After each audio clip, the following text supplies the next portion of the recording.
I wanted to show you an experiment I'm doing using my twining loom to make a rug using a basket weave instead of twining weaving. Now it's still my twining loom with the pegs on top and on the bottom here, and then on the side I have my bar to keep the tension from getting too tight on the edges. That holds it out. And basket weave is just over under each one.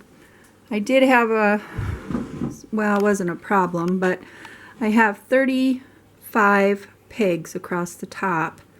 So when I wrapped my warp on, that gave me 70 warps, which is an even number. And when you do basket weave, you've got to have an odd number.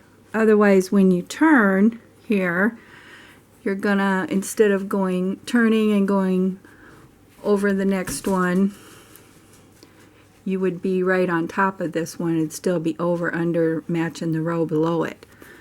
So I added an extra piece of warp on this edge to give me an extra warp strand.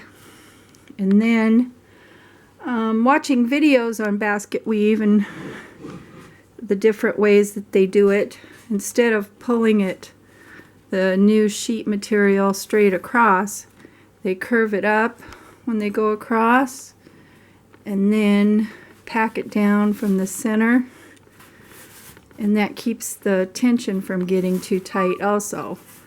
You don't want it to pull in when you take it off the loom.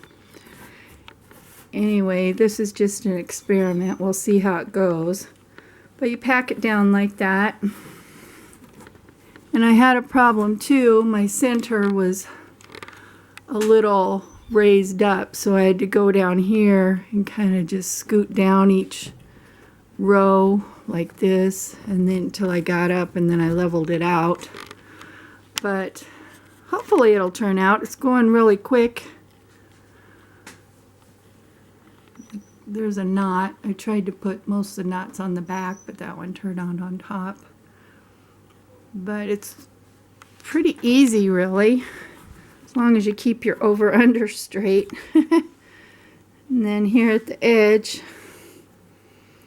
all I'm going to do is wrap it around.